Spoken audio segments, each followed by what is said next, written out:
Vamos a orar para dar inicio, hermanos. Señor Jesús, queremos darte gracias por ese inmenso amor, Señor, que tú tienes para con nosotros. Lo has tenido, lo tienes y lo tendrás porque tu amor es eterno. Gracias por esa bondad maravillosa que en esta mañana nos va a ayudar a meditar cómo te ha mostrado, Señor, a nosotros. Te agradezco, Jesús, cómo pagar tanta deuda que tenemos.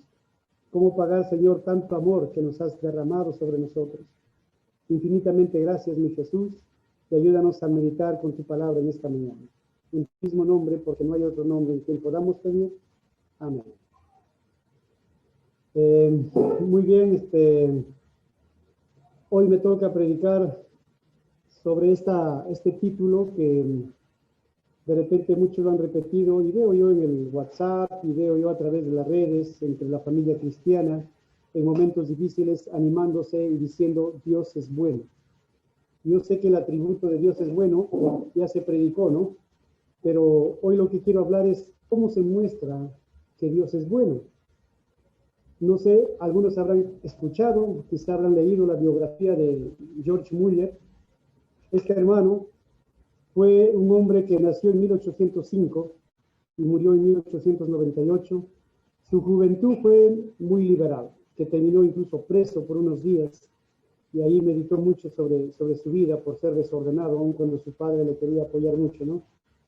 Pero este muchacho, luego que llegó a conocer al Señor después de salir de la cárcel, él se dedicó a servir a Dios a través de la misericordia y con una fe digna de imitar. Algunos creen que es el padre de la fe en los tiempos modernos. Él fue el creador de los primeros orfanatos en el mundo. A partir de él fueron la imitación y el seguimiento de muchos centros de orfandad para ayudar a los niños, ¿no?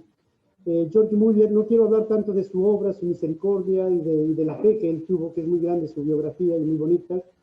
Quisiera hablar de su primera esposa, Mary Groves. Ella se casó teniendo en cuenta que George Muller le llevaba 25 años más o menos de edad a ella. Cuando George Muller tenía 65, su esposa tenía 40 y falleció a los 40 años. Él y todo el mundo hubiera pensado que él iba a morir antes que su esposa, pero no fue así. Y fue muy triste, lógicamente doloroso, que la circunstancia le haya tocado así. Y hablo de él y hablo del fallecimiento de su esposa porque cuando lo iban a enterrar ahí ya en el cementerio, él dio algunas palabras a la muerte de su esposa. Y dicen que lo que él predicó y enseñó no fue mucho, fue muy cortito lo que dijo, pero se centró básicamente en este título. Y mencionó, Dios es bueno, Dios es bueno. Y a partir de esa frase es que hoy en día la cristiandad, la familia cristiana, es que tomamos también esta frase, ¿no? Dios es bueno, ya como un título de ánimo para los demás. Pero quisiera preguntarme, ¿no? ¿Qué significa Dios es bueno? En Éxodo 34:6, cuando Dios le declara a Moisés su nombre, le dice, el Señor clemente y compasivo, lento para la ira y grande en amor y fidelidad. En la NBI está leyendo, ¿no? El Señor clemente y compasivo, es decir, misericordioso. Lento para la ira, es decir, paciente. Y grande en amor y fidelidad, es decir, plena gracia. Este versículo resume el mensaje que traigo esta mañana. Misericordia, gracia y paciencia. Dios es bueno. Entonces, entremos a estudiar, a ver si nos da el tiempo. Son 3 temas tremendamente grandes, pero voy a tratar de resumirlos. Vayamos primero con misericordia. ¿Qué es la misericordia? Es la bondad de Dios hacia los que están afligidos y angustiados. Recuerda. En la Biblia, generalmente, cuando se habla de la misericordia, está en el contexto donde las personas están afligidas y sufriendo. Por ejemplo, entre muchos pasajes del Antiguo Testamento, en 2 Samuel 24:14, cuando David censó a su pueblo y confió en su ejército, despreciando así un poco la protección de Dios, llegó así también el inminente castigo de Dios por haberlo abandonado y confiar en la fuerza de los hombres y no en Dios mismo para protegerse de los enemigos. Entonces, Dios en su gracia y en su juicio envió a David a decirle, tienes que ser castigado porque me has despreciado después de que tanta gracia te he mostrado, ¿no? Y elige tú. ¿Quieres que exista 7 años de hambre en la tierra donde vives? ¿Quieres 3 meses de persecución por tus enemigos? ¿O 3 días de peste en la tierra por parte de Dios? Y bueno, David dijo y respondió así, ¿no? En grande angustia estoy. Lógicamente quedó angustiado. Luego dice, caigamos ahora en mano de Jehová, porque sus misericordias son muchas. David escogió, aunque sabe que Dios es terrible cuando hace juicio, escogió el juicio de Dios, porque sabía también que su Dios es misericordioso completamente. Y fue así, porque cuando comenzó el ángel matando ya algo de 70,000 personas ahí en el pueblo, David clamaba y le decía a Dios, castígame a mí, yo soy el culpable. Y Dios en su misericordia le contestó. Y en su gracia ni lo mató a él, y en su misericordia ya no siguió matando a los demás. Entonces es un lindo ejemplo ahí de muchos que hay en el Antiguo Testamento de la misericordia de Dios. En el Nuevo Testamento, ¿qué podemos hablar de la misericordia? Hay bastante. Jesucristo es la viva expresión de la misericordia. Un caso, por ejemplo, de los 2 ciegos en Mateo 9:27, cuando estos ciegos enajenados, ¿no? Alejados de toda la multitud, sabían que Jesús estaba por ahí y clamaban ellos, Jesús, hijo de David, ten misericordia de nosotros. Clamaban y gritaban, y realmente en medio de toda la bullición y toda la gente rodeada de Jesús, Jesús en su sensibilidad se acercó a ellos e hizo como ellos querían. Les dio la vista a los 2 ciegos. ¿Por qué clamaban ellos? Misericordia, hijo de David, ten misericordia de nosotros. Y así podemos contar muchas historias de la misericordia, como Cristo acudió a muchas personas, ¿no? Hay bastante de ellas. Pablo, en 2 Corintios 1:3, cuando habló de que Dios, y del consuelo de Dios y la aflicción, él dice, Él es nuestro Padre de misericordias y Dios de toda consolación. Tremendo. Pablo lo había experimentado en su vida, la misericordia de Dios, ¿no? Que Dios acudió a su aflicción y a su necesidad. Y cuando dice Padre de misericordias y Dios de toda consolación, está diciendo que su Dios es donde Él descansa y donde alivia sus penas. Eso es Dios de toda consolación. Entonces, en nuestras responsabilidades, hermanos, frente a la misericordia de Dios, quiero 2 cositas que vayamos viendo. Primero, en tiempo de aflicción, debemos acercarnos a Dios para recibir misericordia. Por eso dice Hebreos 4:16, acerquémonos pues confiadamente al trono de la gracia, para alcanzar misericordia y hallar gracia para el oportuno socorro. Hermanos, si nos aqueja la enfermedad, si la necesidad material ha llegado a la casa, si las injusticias en el trabajo donde te encuentres ha llegado a ser parte de tu vida, si hay falta de trabajo, yo les pido, hermanos, en esta mañana que aprendamos a derramarnos en oración delante de Dios y clamemos misericordia. Falta de trabajo, les estaba animando, hermanos, a tener oraciones de fe, pero no una fe en mi fe, como antes también he predicado, que es una fe mentirosa, ¿no? Una fe positivista, que es fe en tu fe, yo creo que va a ser posible y así va a ser. No, ese tipo de fe no, sino una fe que descansa en la misericordia de Dios. Una fe que le dice al Señor, esto quiere mi corazón, por esto está afligido, por esto estoy angustiado, por esto estoy estresado, Señor, aquí descanso todo, a tu misericordia, porque sé que tú puedes ayudarme y sé que eres misericordioso. No sé, hermano, si has experimentado la misericordia en ese sentido de Dios en momentos de aflicción. Yo tengo un cuaderno donde yo anoto no solamente las bendiciones materiales, sino también espirituales de Dios para mi vida, y anoto aquellos días que no puedo olvidarlo, porque han sido donde Dios ha respondido con misericordia a las oraciones y cuando uno se ha derramado delante de Dios. Por ello les invito, hermanos, cuando oran no hagamos un cumplido con la oración. Cuando oremos, entreguémonos ahí al Señor derramados, hay que vaciar toda esa aflicción y cuando la paz del Señor y la misericordia llega a nuestro corazón, levantémonos y dejémonos de orar. Esas oraciones son de vida, son de relación real con el Señor. Pero por otro lado, hermanos, la responsabilidad también de la misericordia del Señor debe llevarnos, hermanos, a imitar sus misericordias. Por ejemplo, Mateo 5:7 dice, dichosos los compasivos, porque serán tratados con compasión. Queremos compasión, pero me pregunto, ¿Somos compasivos con las aflicciones de los demás? ¿Somos compasivos con la necesidad espiritual de los demás?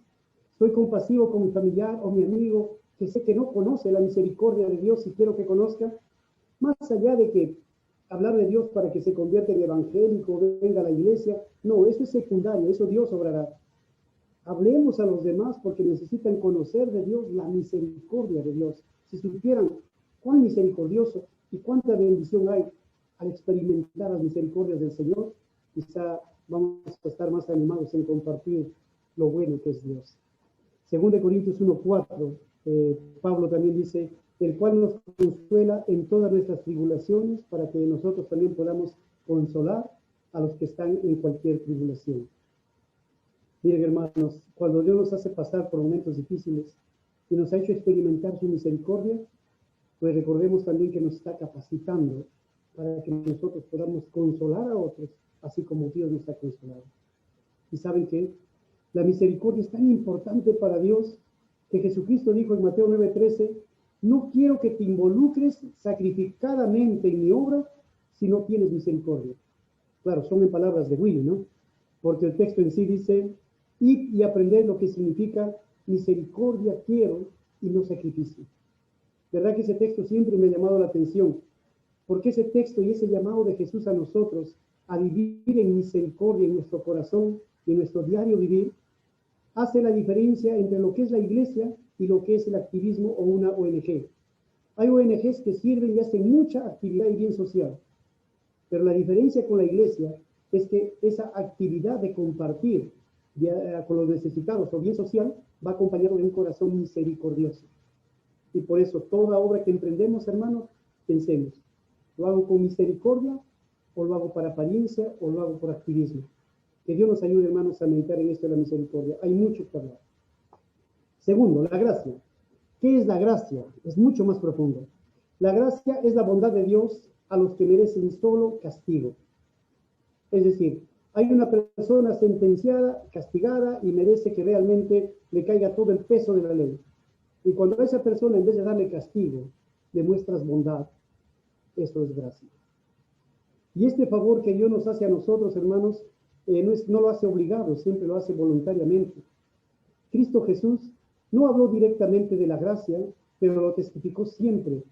Y sus apóstoles la expresan permanentemente. Por ejemplo, 1 Juan 1:14 nos dice, hemos visto su gloria, dice Juan, lleno de gracia y de verdad. Qué tremendo privilegio. No sé cuántos de ustedes habrán pensado, o de repente en un momento, cuánto me hubiera gustado vivir en el tiempo que Jesús estaba aquí en la tierra. Y acercarme a Él y poder verlo y contemplarlo y escucharlo, y más aún recibir un favor de Él. Es una de las cosas más gloriosas que uno pudo haber experimentado. Pero aún así, muchos lo condenaron y lo mataron. Lucas 4:22 dice, todos estaban maravillados de las palabras de gracia que salían de sus labios. Miren, Jesucristo cuando hablaba expresaba gracia y maravillaba a la gente con eso. Cuán importante es vivir en la gracia de Dios, hermanos. Mateo 10:8 narra el consejo de Jesús de cuando ejercitamos nuestros dones, dice, de gracia recibisteis, de gracia da. O sea, Dios te ha dado sin que lo merezcas, y si puedes hacer algo, haz lo mismo con los otros, aunque no lo merezcan, ayúdales. Aunque merezcan que los castigues, ayudan si es posible. Esto es gracia, con sabiduría, claro. Y Pedro también llama en 1 Pedro 5:10, le llama a Dios y dice, el Dios de toda gracia. Entonces, ¿qué quiero decir con esto? Los apóstoles, los hombres más cercanos a Jesús, cuando Jesús ya se fue y ascendió al cielo, ellos predicaron gracia y experimentaron gracia. Ahora veamos en nosotros 3 áreas en las que necesitamos, hermanos, la gracia de Dios para con nuestra vida. Por ejemplo, necesitamos entender la gracia para ser salvos. Este versículo muy conocido, Efesios 2:8-9. Porque por gracia sois salvos, más adelante dice, no por obras para que nadie se gloríe. ¿Saben qué, hermanos y amigos? Entendamos que todas las personas somos pecadores delante de Dios. Y como tal somos enemigos de Dios por causa del pecado, porque Dios no soporta el pecado en su presencia. Y Dios, frente a Dios estamos condenados por ello, una condena que nos conduce al infierno. Así es. Pero realmente, en vez de venir Jesús y condenar a esta humanidad que vivía de espaldas a Él y enemigos a Él, El Hijo viene para hacerse víctima por nosotros, por nuestros pecados, y así salvarnos de toda condenación. Por ello la salvación es gratuita, es por gracia. Y por ser por gracia, entonces el que lo recibe está seguro y vive en paz. El problema es con el hombre, ¿no? Que nuestra mente y nuestro corazón siempre quiere ganar la vida eterna, siempre quiere comprar el cielo, siempre queremos hacer obras para así sentir que somos merecedores del cielo.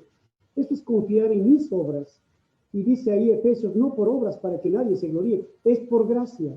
Pero necesitas fe en la gracia, fe de creer la gracia de Dios y vas a tener la vida eterna en la gracia de Dios, en el regalo de Dios. Entonces te pregunto, ¿no? Para ver si estás andando en la gracia del Señor en cuanto a la salvación. ¿Crees en Dios? ¿Estás seguro de tu vida eterna?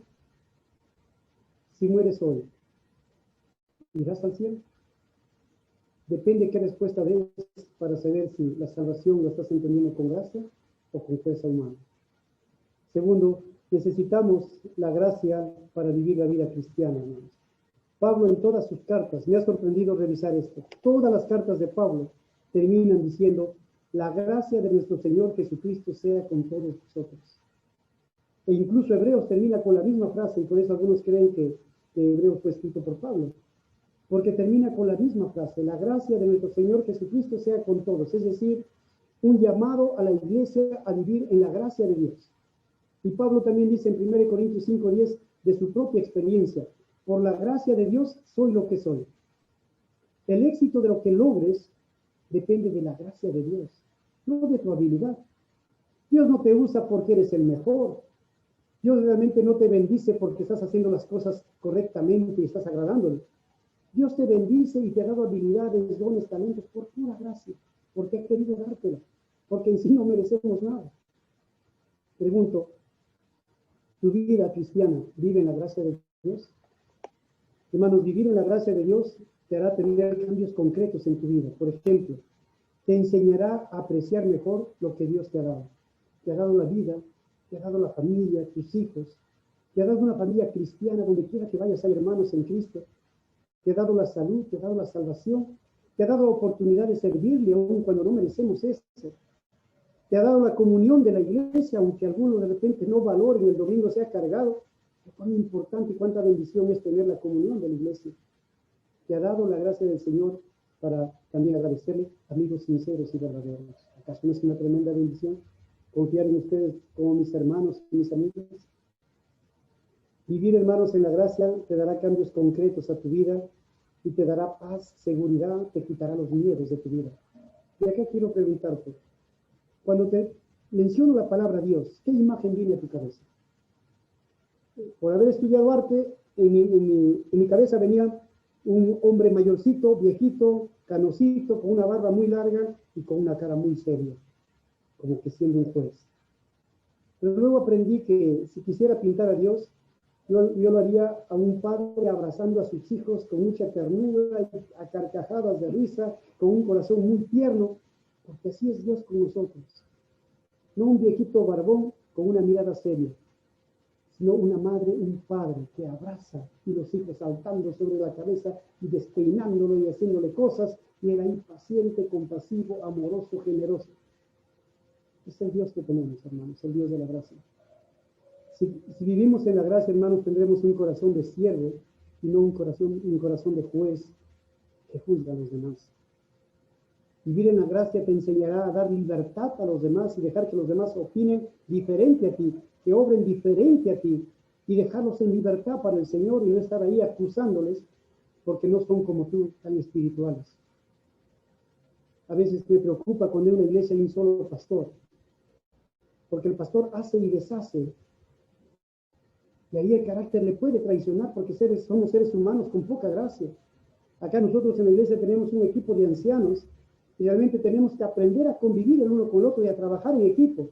Pero si fuera yo solo, estoy seguro que abandono la gracia, mi carácter me traiciona. Hermanos, nosotros como padres en el hogar, nuestros hijos, ¿viven en la gracia o en un campamento militar? A veces los hijos los criamos en un legalismo, en una vida de reglas. Esto es malo, esto es bueno, esto es prohibido, y tenemos miedo. Y cuando llegan a ser jóvenes, lo primero que hacen es buscar libertad en el mundo. ¿Por qué? Porque no conocieron la gracia de Dios. Segunda de Pedro 3:18 dice, crecer en la gracia. Y eso puede ser la tarea en verdad. Tu rostro, voy a hacer una pregunta difícil. Y le he hecho a Mateo durante estos días. Tu rostro, hermano, cuando te miran los demás, yo sé que es difícil la pregunta, no tenemos que responder. Tu rostro testifica un sí a los que te rodean, me refiero, ¿no? O es un rotundo no que aleja aún a los amigos. A Mateo me preocupó hace unos meses porque él quería algo en la casa y en vez de pedirme a mí, fue a su mamá para que su mamá hable conmigo. La verdad me dio preocupación y tristeza porque digo, no tiene la confianza mi hijo de venir a pedirme a mí, que va a su mamá para que ella me diga. Y me ha preocupado, en verdad, hermanos. ¿No hay gracia en mi vida para con mis hijos?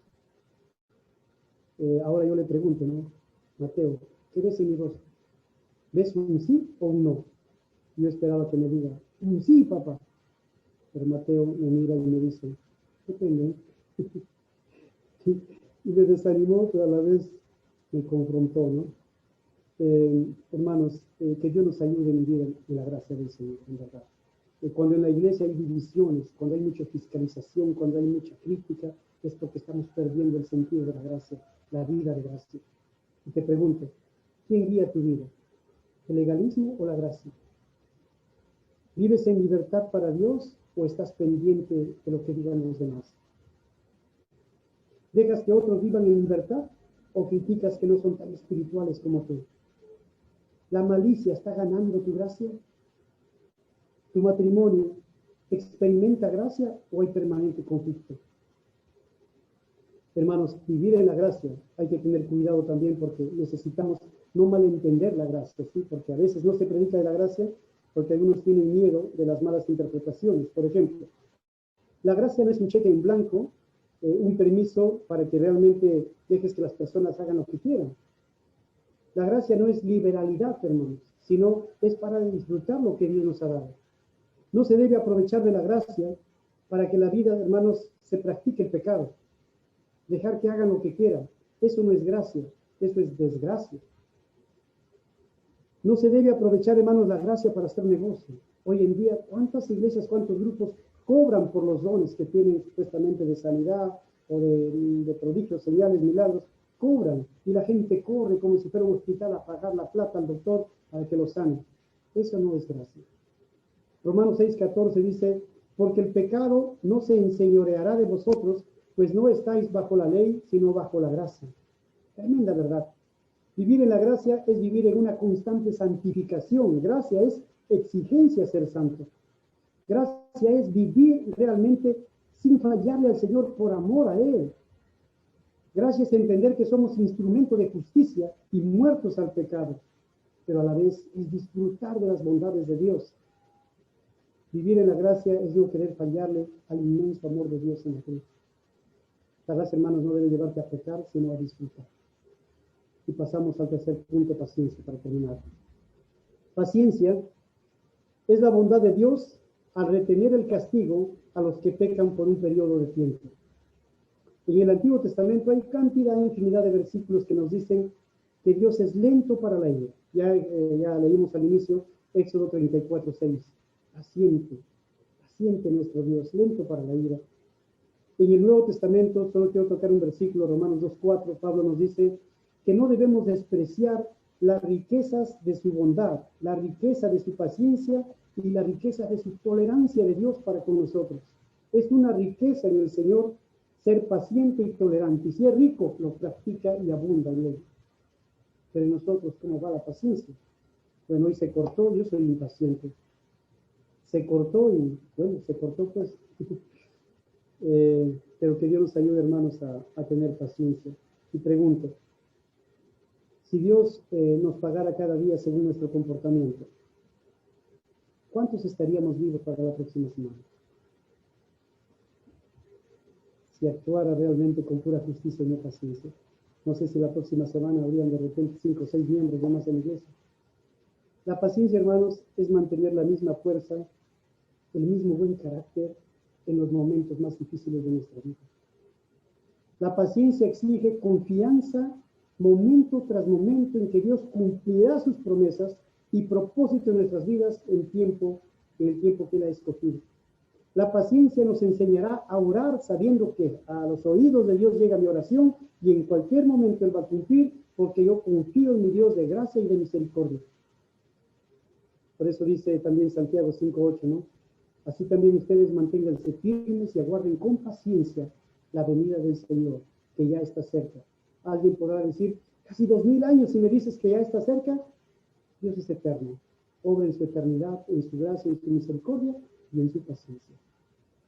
Nosotros debemos mirar la paciencia, hermanos de Dios. Santiago 1:19 dice, ser lentos para enojarnos. Y este es el desafío, ser lentos para enojarnos. Recuerden. 1 Pedro 2:20 dice, ser pacientes en el sufrimiento como lo fue Cristo. Tremendo ejemplo. Ser pacientes en el sufrimiento. Miremos cómo fue Cristo.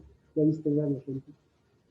Y un versículo más, Efesios 4:2, dice, debemos soportarnos los unos a los otros con paciencia. Si aprendiéramos esto, las iglesias se dividieran en dos. Soportarnos los unos a los otros. Acéptame como soy, no soy como tú. Te acepto como eres delante de Dios. No quiero que seas como yo. Paciencia, gracia, misericordia. La paciencia, hermanos, también es un atributo del Señor, pero es un fruto del Espíritu. Y si es un fruto del Espíritu y el Espíritu vive en nosotros, todos estamos llamados a ser pacientes y a testificar paciencia. En conclusión, mis queridos hermanos, Dios es bueno. Dios es bueno por su misericordia. Dios es bueno por su gracia. Dios es bueno por su paciencia. Y esto se reflejó plenamente en la persona de Cristo. Por eso, si eres nuevo, estás conociendo de Dios, te animo, lee el Nuevo Testamento. Comienza leyendo el Evangelio de Juan, porque ahí vas a encontrar la persona de Cristo. Y al encontrar y conocer a la persona de Cristo, estas verdades de su ser van a llegar a tu mente y a tu corazón. La misericordia de Jesús, es decir, esa bondad hacia los que están afligidos y angustiados, llegó a los leprosos, llegó a los cojos, a los ciegos, a los despreciados, a los olvidados. Podría cansarme de hablar cuánto hizo Jesús en su misericordia y su sensibilidad. La gracia de Cristo, esa bondad a los que no merecen más que solo castigo. Allí en la cruz crucificado, Jesús mirando a sus enemigos que lo crucificaban, ¿qué dijo? Padre, perdónalos porque no saben lo que hacen. Perdonando a los enemigos que lo estaban matando. Eso hace la gracia. Cuando le trajeron a la mujer adúltera, que lo encontraron ahí en pecado, lo querían apedrear, ¿qué dijo Jesús? Lo salvó a ella y lo perdonó. Y le dijo, ¿dónde están los que te iban a matar? Los que te condenan, ¿dónde están? No hay ninguno. Yo tampoco te condeno. De ahí no peques más. La gracia de Jesús a alguien que merece castigo. Y por último, su paciencia. Esa bondad al retener el castigo a los que pecan por un periodo de tiempo. Por ejemplo, cuando le tomaron preso a Jesús, sus enemigos durante mucho tiempo estaban contra él, 3 años persiguiendo. Y luego, cuando lo tomaron preso, Pedro le pidió una legión de ángeles que bajen y acaben con todos los enemigos. Jesús paciente le dijo, deja, no es tiempo para ello. ¿Acaso no sabes que yo puedo pedir realmente esto? Hay una legión de ángeles que bajen y acaben con todas estas personas enemigos. Por la paciencia de Dios mantenía un buen carácter. Que Dios nos ayude, hermanos, a fijar nuestro corazón en la misericordia, la gracia y la paciencia y practiquemos ello. Dios es bueno. Dios es bueno por su misericordia contigo y conmigo. Dios es bueno por su gracia. Demos gracias a los demás. Dios es paciente. Que Dios trabaje en nuestro carácter. Vamos a ver. Bendito Jesús. ¿Cómo no decir que gracias, mi Señor? ¿Cuánto has hecho, Padre, por nosotros y cuánto sigues haciendo? Yo te alabo, no hay palabras en este momento para agradecer tu misericordia para con mi vida en tiempos de aflicción, para agradecerte tu gracia, Señor, que cuando he merecido castigo me has premiado y me sigues dando la vida, me has dado la vida eterna. Gracias, Señor, por tu paciencia, porque tú sabes quién soy. Ayúdame, Señor, a imitar cada día lo que tú eres. Bendice a mis hermanos, bendice a la iglesia y ayúdanos, Señor, a seguir este lindo ejemplo. En tu mismo nombre, mi Jesús. Amén. Que Dios les bendiga, hermanos. Muchas gracias.